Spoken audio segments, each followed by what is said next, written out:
আজ ধরণী সজ্জিত নতুন সাজে, গগনে নীলাভ রঙের ছটা। মাঠে খেলেছে সবুজের ঢেউ, কৃষ্ণচূড়ার লালে মিলছে আজ গোলাপি রাধাচূড়া। বসন্ত উৎসব। বসন্ত উৎসব হলো বাংলার রঙিন উৎসব।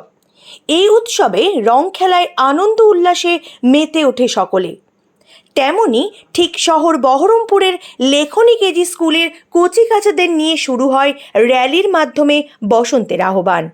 নমস্কার, লেখনী কেজি স্কুলের পক্ষ থেকে আপনাদের সকলকে জানাই বসন্তের রঙিন শুভেচ্ছা। আজ এই সুন্দর বসন্তকে আহ্বান করতে একটু একটু করে এগিয়ে চলছে আমাদের কচিকাচারা। এই রঙিন বসন্তকে আরো রঙিন করতে উৎসাহের সঙ্গে অংশগ্রহণ করেছেন আমাদের সকল অভিভাবকেরা। সকলকে জানাই অসংখ্য ধন্যবাদ। এই রঙিন বসন্তকে আরো রঙিন করতে উৎসাহের সঙ্গে অংশগ্রহণ করেছেন আমাদের সকল অভিভাবকেরা। সকলকে জানাই অসংখ্য ধন্যবাদ।